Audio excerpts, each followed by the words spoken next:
Il se lève à 3 heures du matin, 6 jours sur 7, il pétrit, il façonne, il enfourne. Et à la fin du mois, il touche 1550 € net. C'est la réalité d'un boulanger salarié qualifié en France, avec son CAP et son brevet de maîtrise, dans le cadre strict de la convention collective. Même s'il devient chef boulanger, responsable de toute la production, il plafonne à 2800 €. Pas plus. Et là t'as envie de te dire, bon, autant ouvrir sa propre boutique, non? Le patron artisan, lui, peut générer jusqu'à 6600 € net par mois. Sur le papier, ça claque. Mais attends. Et c'est là que ça devient dingue. Une fois qu'il a remboursé l'emprunt bancaire, payé les charges, encaissé les factures d'énergie qui ont explosé en 2022 et 2023, le bénéfice net médian d'un boulanger indépendant tombe entre 35 000 et 45 000 € par an, soit à peine 3 000 € net mensuels. Et le risque, lui, il est entier. La preuve, 1200 boulangeries ont fermé en France rien qu'en 2022, selon l'Institut national de la boulangerie. Même geste, même four, même odeur du pain chaud.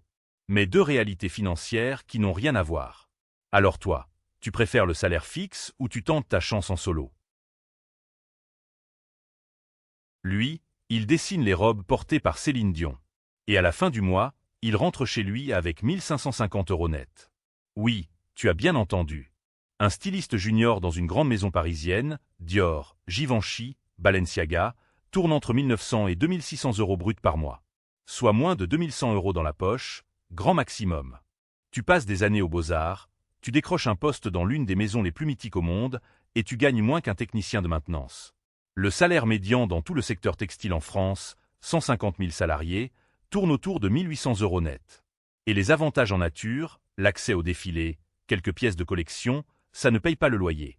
Alors ok, après 7 à 10 ans d'expérience, un senior peut monter entre 3500 et 5000 € bruts.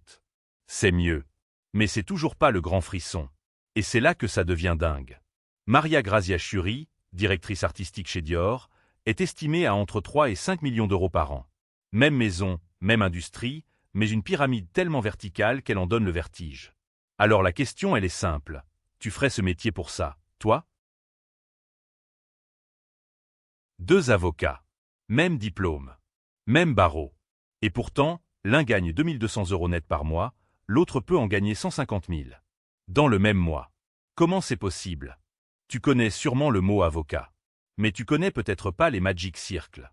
Clifford Chance, Linklaters, Allen & Overy.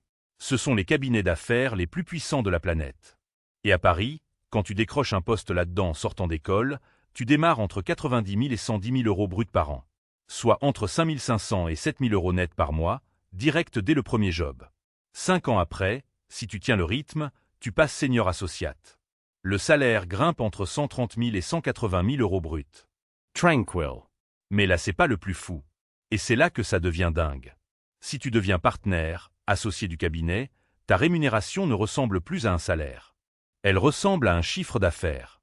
Entre 400 000 et 2 millions € par an. Selon ton book d'affaires, selon tes points dans la structure. 2 millions. Par an. Pour une seule personne. Face à ça, un avocat pénaliste libéral moyen tourne à 2200 € net par mois. L'écart entre les deux extrêmes de la profession? 1 contre 100. La contrepartie? Les associates des Magic Circles bossent 60 à 70 heures par semaine. Chaque semaine. Alors la vraie question c'est, toi, t'échangerais ta vie contre ce chèque? 1 million d'abonnés sur YouTube. Tu imagines l'argent que ça rapporte? La plupart des gens pensent que c'est des millions. La réalité, elle est beaucoup plus compliquée que ça. Et surtout, elle dépend d'un seul truc que personne ne te dit jamais.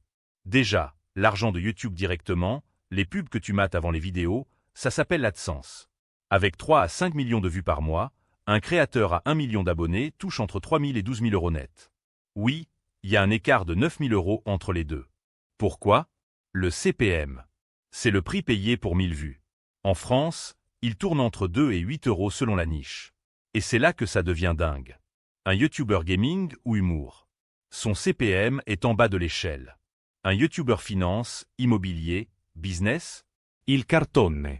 Jusqu'à 4 fois plus pour exactement le même nombre de vues. Mais l'AdSense, c'est pas là que se fait le vrai argent.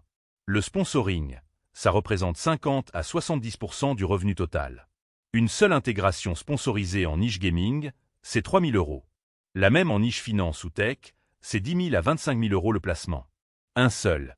En niche business, un créateur à 1 million d'abonnés peut toucher jusqu'à 30 000 euros net par mois. Alors, tu ferais quoi, toi? Tu choisirais la passion ou la niche qui paye? L'État a dépensé plus de 10 millions d'euros pour le former.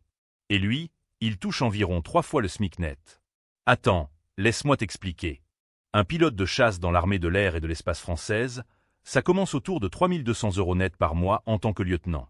Jusque-là, ça ressemble à un salaire de cadre correct. Mais c'est pas tout. Parce qu'à ça viennent s'ajouter des indemnités que t'entends jamais parler.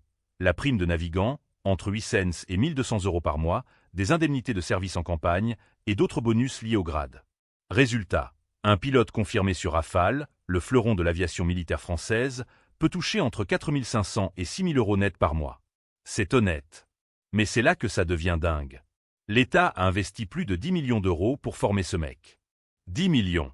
Et les compagnies aériennes civiles, elles le savent très bien. Dès qu'il quitte l'armée, elles se battent pour le recruter, et lui proposent souvent bien plus. Après 25 ans de service, il peut partir en retraite militaire avec une pension correcte, avant même 50 ans. Alors la vraie question, toi, tu signerais pour guider un avion de combat à Mach 1,8 au-dessus de zone de guerre, pour 5 000 euros par mois? Il gère un magasin de 50 millions de chiffre d'affaires. Et son voisin de bureau fait exactement pareil. Mais leurs comptes en banque, à la fin de l'année, n'ont rien à voir. Rien à voir. Un directeur salarié Leclerc, c'est entre 4 500 et 7 000 euros net par mois. C'est déjà très correct, hein. On parle de quelqu'un qui pilote une machine à 30, 50, parfois 80 millions d'euros de ventes par an. Pas anodin. Mais là où ça déraille complètement, c'est avec le statut d'adhérent. L'adhérent, c'est le patron qui a acheté sa licence dans la coopérative Leclerc. Et lui, en plus de son salaire de direction, il touche une quote-part des bénéfices du magasin. On parle de 200 000 à 600 000 euros net par an. En plus. Et c'est là que ça devient dingue. Entre un salarié et un adhérent dans la même enseigne, le rapport peut monter à 1 contre 30 sur le revenu annuel. Le même poste, la même enseigne, le même parking. L'adhérent médian gagne plus en un seul mois que son caissier en 5 ans de boulot. La contrepartie? Il faut sortir entre 300 000 et 700 000 euros de ta poche pour entrer dans la coopérative. C'est le ticket d'entrée. Alors la vraie question, t'as les 500 000 euros? Tu signes demain?